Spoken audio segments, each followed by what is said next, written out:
Walk into any church basement in 1965, and the first dish to disappear was never the one brought by the wealthiest woman in the congregation. It was always the one carried in by the family with the least. That woman fed America. We forgot her name. We forgot her dish. We forgot what she taught us about how to live. 25 of those casseroles, salads, and pies are coming back tonight. If this matters to you, subscribe before we begin. The countdown starts now. Number 25. Funeral potatoes. You remember the smell. You walked into the church basement, and before you saw anyone, you smelled the cheese and the cornflakes and the butter. That was Sister Eleanor's pan. She brought it every time someone died. She brought it when nobody died, too. 2 pounds of frozen hash browns cost 59 cents in 1965. A can of cream of chicken soup, a tub of sour cream, a brick of cheddar, and a sleeve of cornflakes. Under $1.50 fed 20 grieving neighbors. She mixed everything by hand in a chipped yellow bowl. She crushed the cornflakes between her palms and let them fall like snow over the top. She baked it until the edges turned gold and the cheese bubbled in slow waves. Eleanor learned the recipe from her own mother in a Mormon Relief Society kitchen in Provo, Utah in 1958. She never wrote it down. She did not have to. Her hands knew. Number 24. Tuna noodle casserole. Your mother made this on Wednesdays. You knew it was Wednesday because you smelled the cream of mushroom soup the moment you walked in from school. The egg noodles were already boiling. She had a can of tuna in one hand and a wooden spoon in the other. 2 cans of tuna cost 58 cents in 1958. A bag of egg noodles, a can of cream of mushroom, frozen peas, and a sleeve of crushed potato chips. Under $1.50 fed 12. She drained the noodles in the colander your grandmother gave her. She layered everything in the same Pyrex dish she used for 40 years. The chips on top went golden in 25 minutes. This dish came out of Sunset Magazine in California in the 1930s and exploded across Methodist church basements after Starkist ads ran in Good Housekeeping in 1955.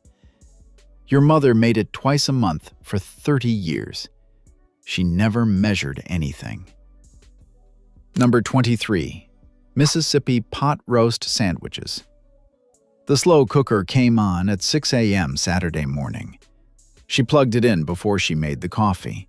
By the time you came downstairs in your pajamas, the whole house smelled like beef and butter. A 3-pound chuck roast cost $1.19 in 1962.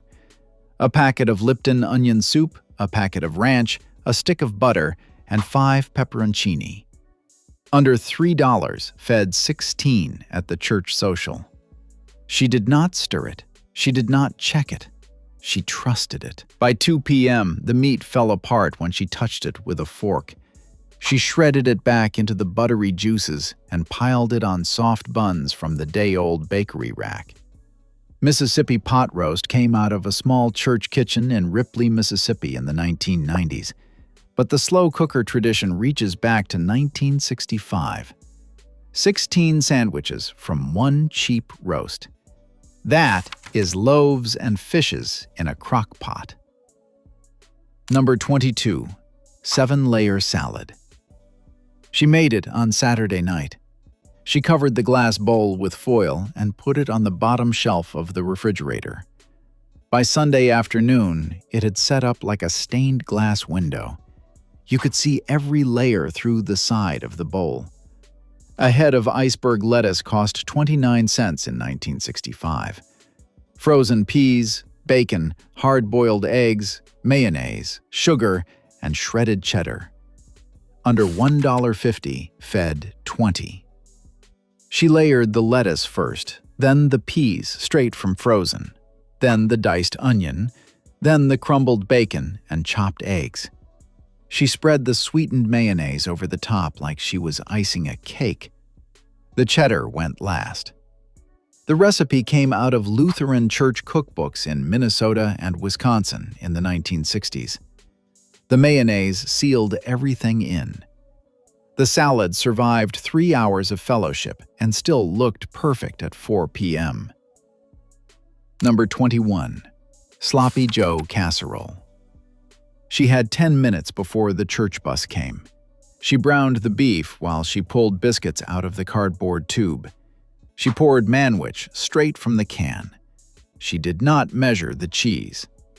A pound of ground beef cost 39 cents in 1965. A can of manwich, a tube of biscuits, and shredded cheddar.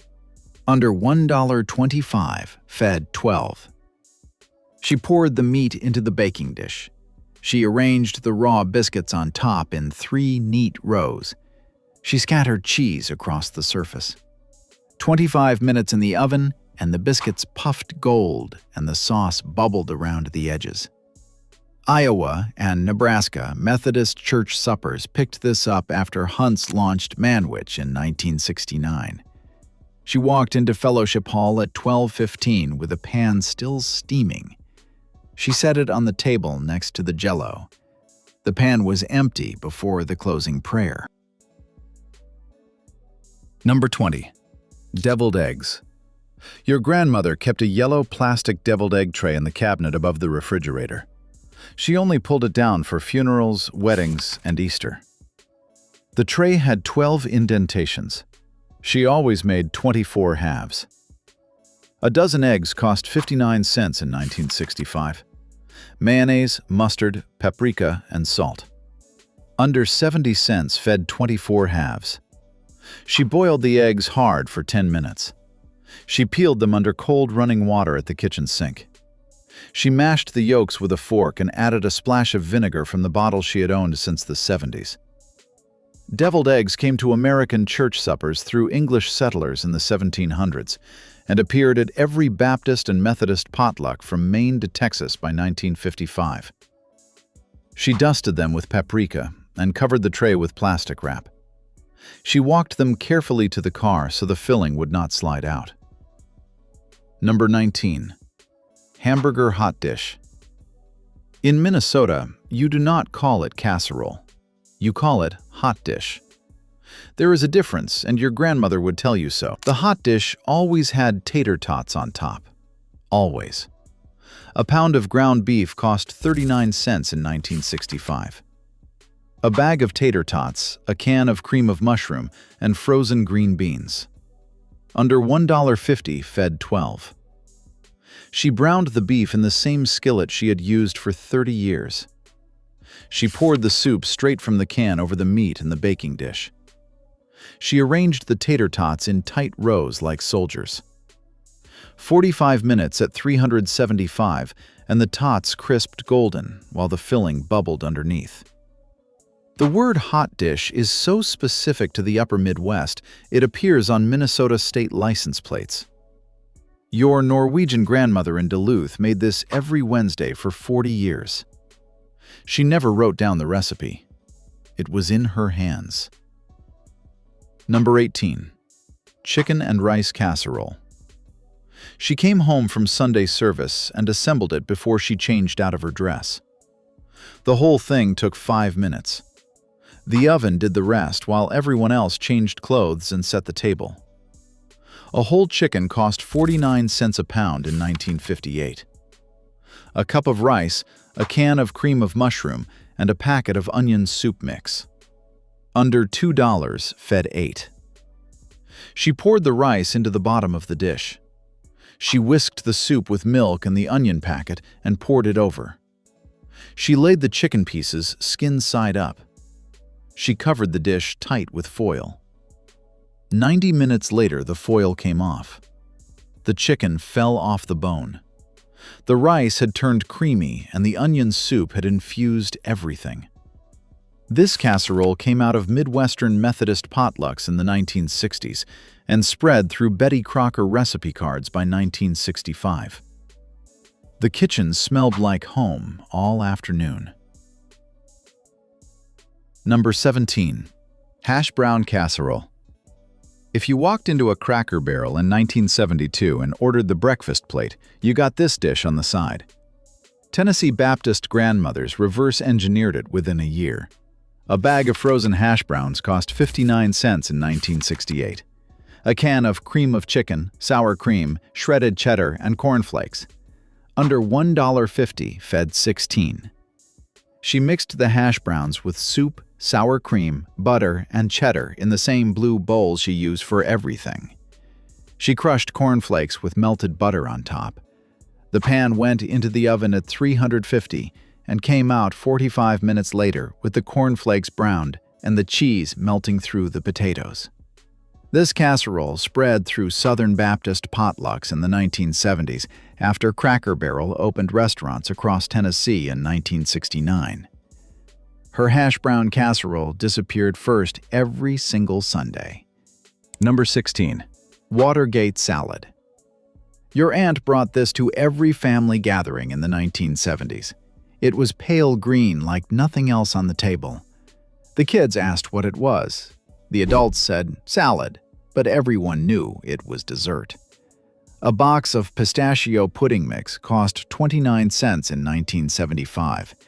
A can of crushed pineapple, a tub of Cool Whip, mini marshmallows, and chopped pecans. Under $1.50 fed 16. She mixed the dry pudding powder with the pineapple and its juice straight from the can. She folded in the Cool Whip until the whole bowl turned the color of mint ice cream. She stirred in the marshmallows and the chopped pecans last. A General Foods home economist in Chicago invented this salad in 1975 to launch their new pistachio pudding. It hit 800 Midwest church cookbooks within 3 years. She made it in 8 minutes flat. She called it salad. Nobody argued. Number 14. 3-bean salad. 3 cans on the shelf, 3 cans in the bowl. The whole thing was in the refrigerator before she left for church on Saturday and ready for Sunday potluck without her having to think about it again. A can of green beans, a can of wax beans, and a can of kidney beans. Each cost 19 cents in 1965. Vinegar, sugar, oil, and an onion. Under $1 fed 16. She drained all 3 cans into the colander in the sink. She mixed them in a glass bowl with thinly sliced onion. She whisked the dressing in a small jar with a tight lid. She poured it over and stirred. Then she put it in the refrigerator and forgot about it. This recipe appeared in the 1959 Joy of Cooking and crossed into Lutheran church basements across the Midwest by 1965. The beans got better with every hour. By Sunday, they tasted like a memory. Number 13. Jell-O salad with cottage cheese.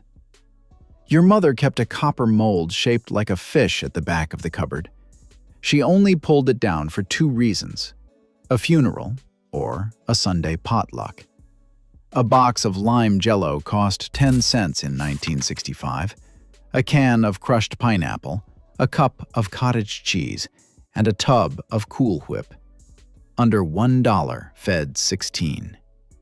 She dissolved the green powder in boiling water at the stove while you sat at the kitchen table doing homework. She folded the pineapple in slow. She added the cottage cheese curds last, gentle, so they did not break. She poured it into the fish mold and put it in the icebox before bed. In the morning, she dipped the mold in warm water and flipped it onto a glass plate. The fish wobbled. You laughed. She made that Jell-O for 40 Sundays a year. Number 12. Baked spaghetti.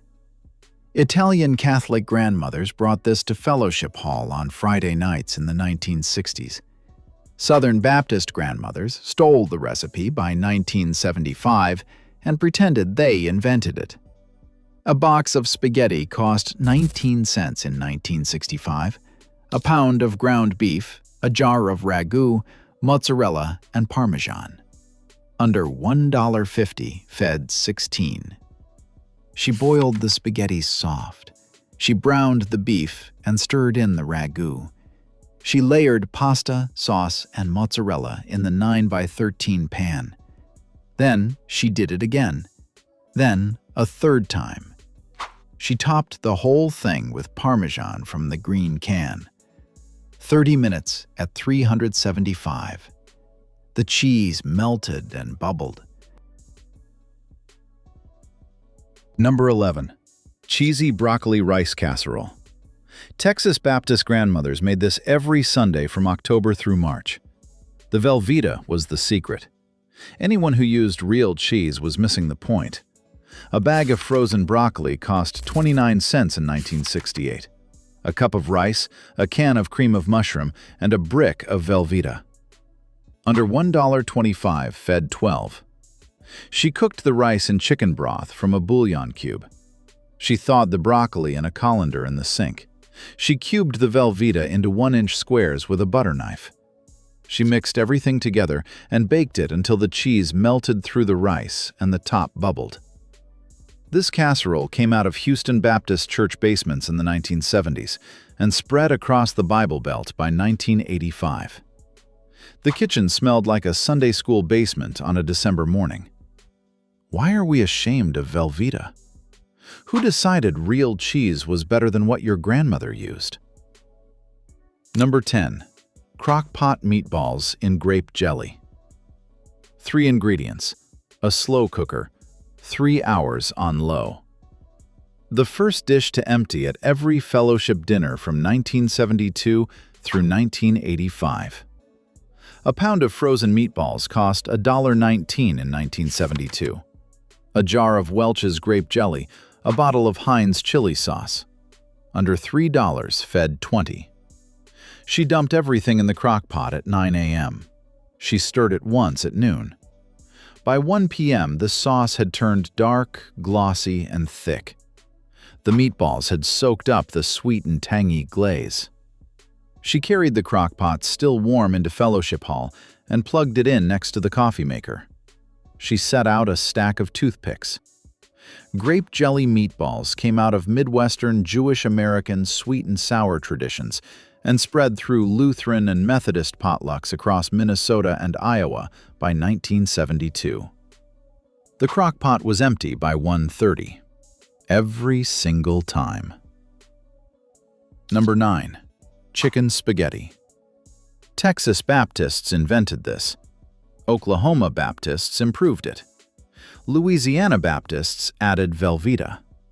By 1975, it was the answer to every potluck question east of the Pecos River. A whole chicken cost 49 cents a pound in 1965. A box of spaghetti, a can of Rotel tomatoes, and a brick of Velveeta.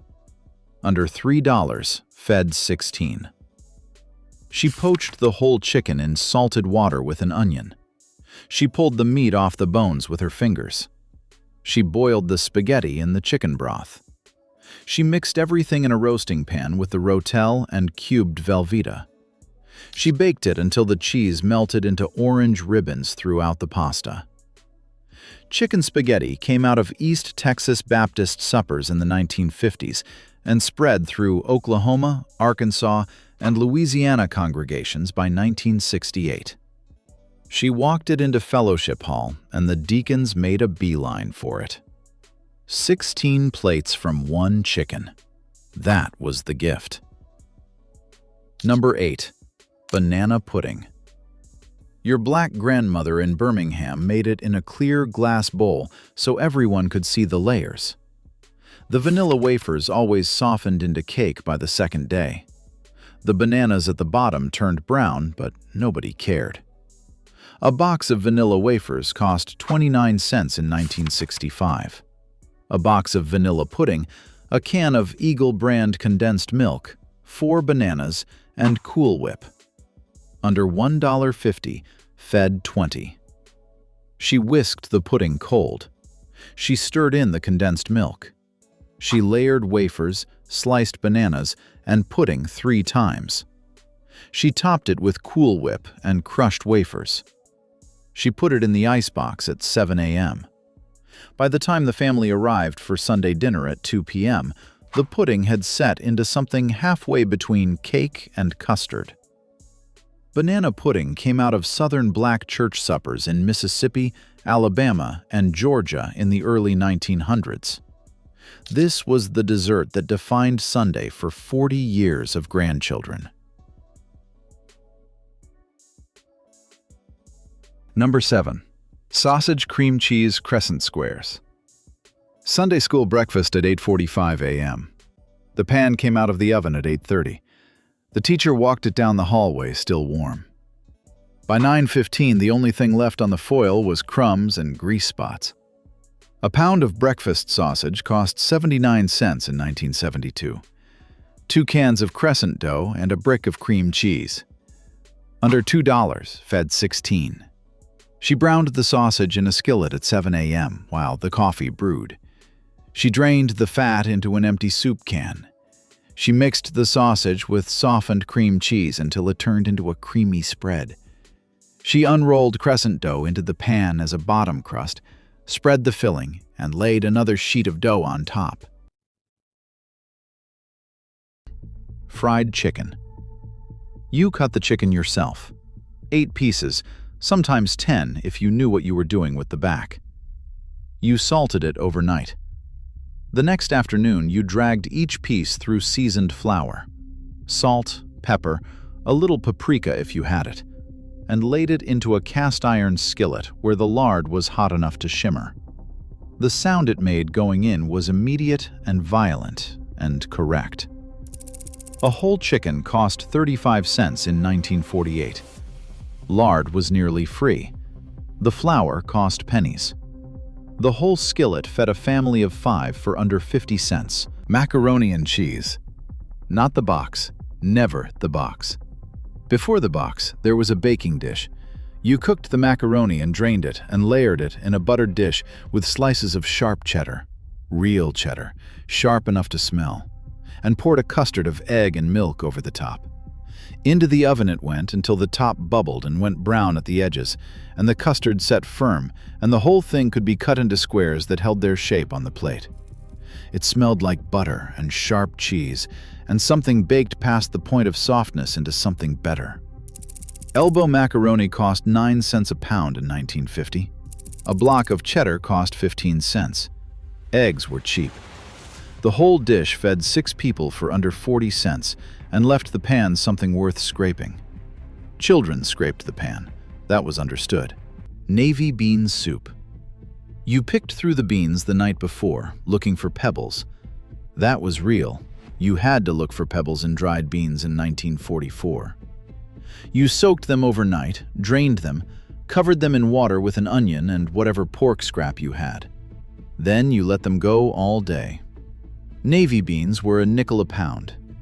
They fed congressional cafeterias and sharecroppers' tables simultaneously. The U.S. Senate has served Navy bean soup every single day since 1903. Stuffed peppers with rice and ground beef. Green bell peppers, hollowed out, filled with a mixture of ground beef, rice, and canned tomato. Baked until the pepper softened and the top of the filling went brown and slightly crisp. Ground beef was 17 cents a pound in 1952. A cup of rice cost almost nothing. A can of tomatoes cost a dime. The whole dish fed 4 people for under 40 cents. The pepper was the wrapper. The rice was the stretcher. The beef was the luxury, a little of it going a long way when mixed correctly. Working-class families across the Northeast and Midwest served stuffed peppers on Fridays often. Fried apple rings. Apple rings, sliced a 1/4 inch thick, fried in a cast-iron skillet with bacon drippings and a little brown sugar. They caramelized fast. The edges crisped and darkened. The centers went soft and jammy and smelled like autumn in a single room. A pound of apples cost 4 cents in 1944. Bacon drippings were free, saved from every batch of bacon in a tin beside the stove. Brown sugar cost a few pennies more. This was a side dish. Sometimes it was the meal. It depended on the week. In Appalachian households, fried apples appeared alongside biscuits and were called supper without apology. Biscuits and gravy. The biscuits came from flour, lard, baking powder, salt, and buttermilk. They baked fast and came out tall and soft, split open while still steaming. The gravy was made in the same pan where you'd cook the sausage. A little flour stirred into the drippings, milk poured in slow, salt and pepper until it was thick and pale and smelled like morning. Flour cost 3 cents a pound in 1945. Sausage drippings were saved. Milk was sometimes available. Sometimes the gravy was made without sausage, just drippings from bacon, or just flour and water and black pepper. Baked beans on toast. A can of Heinz baked beans cost 39 cents in 1975. 2 slices of white bread and a pat of butter, under 50 cents, fed one hungry worker. You pour the beans into a saucepan and warm them slow so they do not scorch. You toast the bread dark. You butter it heavy while still hot so the butter melts into the crust. You pile the beans high on the toast and let them spill over the edges onto the plate. A shake of pepper on top. The beans go glossy and sweet. Skillet Spanish rice. A cup of long-grain rice cost 15 cents in 1973. A pound of ground beef, an onion, a green pepper, a can of tomatoes, and chili powder. Under $2. Fed 6. You brown the beef in a deep cast-iron skillet with the diced onion and pepper. You pour off the fat. You stir in the rice and let it toast for a minute in the drippings. You pour in the tomatoes and 2 cups of water. You cover it and drop the heat low for 20 minutes. You lift the lid and steam rises with the smell of paprika and pepper and browned meat. The rice is red. The meat is tender. Nothing is dry. Welsh rarebit. A half pound of sharp cheddar cost 89 cents in 1974. A bottle of stout beer, Worcestershire sauce, mustard, and 4 slices of toast. Under $1.50. Fed 4. Welsh rarebit came to America with Welsh coal miners in Pennsylvania in the 1800s and became a Sunday supper staple in working-class Pittsburgh homes by 1920. Fried chicken. A whole chicken cost 69 cents a pound in 1974. Flour, salt, pepper, paprika, and lard or Crisco. Under $4. Fed 6. You cut the chicken into 8 pieces. You soak it in buttermilk for an hour. You shake it in a paper bag full of seasoned flour until every piece is white. You heat 2 inches of Crisco in a cast-iron skillet until a pinch of flour sizzles on contact. Franks and beans. A pack of ballpark franks cost 79 cents in 1975. A can of B&M baked beans cost 49 cents. A diced onion and mustard. Under $1.30. Fed 5. Franks and beans came out of New England, particularly Boston, where baked beans have been Saturday supper since the 1620s. The Puritan tradition of cooking beans slow on Saturday to eat cold on the Sabbath evolved into the American Franks and beans skillet of the 1950s and 1960s. Hot dogs and canned beans. A pack of Oscar Mayer hot dogs cost 69 cents in 1974. A can of Van Camp's pork and beans cost 39 cents. Peanut butter and banana sandwich. 2 slices of white bread cost 3 cents in 1975. A tablespoon of peanut butter cost 2 cents. A banana cost 7 cents. Total sandwich, 12 cents. The peanut butter smells nutty and warm. The banana goes soft against the heat. The bread crunches on the outside and yields in the middle. Salisbury steak with brown gravy. A pound of ground beef cost 99 cents in 1974. An egg, breadcrumbs, an onion, a can of mushrooms, and a packet of brown gravy mix. Under $2. Fed 5. Salisbury steak was invented by Dr. James Salisbury, a Civil War physician, in 1888 as a health food. By the 1960s, it had become a TV dinner staple through Swanson, and home cooks recreated the skillet version in Midwestern kitchens across Ohio and Illinois through the 1970s. Shepherd's pie. A pound of ground beef cost 99 cents in 1974. A can of mixed vegetables, an onion, a packet of brown gravy mix, and 4 potatoes for mashing. Under $2.50. Fed 6. Shepherd's pie came to America with Irish immigrants fleeing the potato famine in the 1840s. It spread through Boston and New York Irish Catholic Sunday suppers and became a Midwestern casserole staple by 1960. Roast chicken with stuffing. A whole roasting chicken cost 69 cents a pound in 1974. A bag of Pepperidge Farm stuffing mix, butter, celery, onion, and chicken broth. Under $4. Fed 6. Roast chicken on Sunday came from English, German, and Polish immigrant traditions, fused into one American ritual by 1920. By 1965, it was the single most common Sunday dinner in working-class American households from Pittsburgh to Portland. Pimento cheese sandwich. The South claimed pimento cheese as its own, but Sunday suppers across America knew this bright orange spread that turned humble bread into something approaching festive. Sharp cheddar grated by hand until fingers ached, mixed with mayonnaise and chopped pimentos until the combination turned sunset-colored and impossibly creamy. Some versions included a dash of cayenne for heat, others Worcestershire sauce for depth, but the essential trinity remained unchanged. Bologna salad sandwich.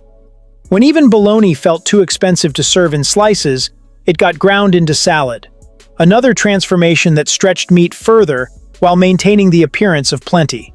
Bologna chunks fed through a hand grinder, mixed with mayonnaise, sweet pickle relish, perhaps chopped onion or celery, creating a spread that looked substantial and tasted familiar. This was meta-economy, taking an already economical meat and extending it further, making 6 sandwiches from what might have been 4.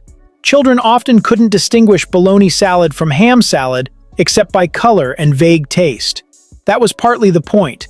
Both were pink, both were smooth, both spoke the same language of making protein affordable through clever transformation.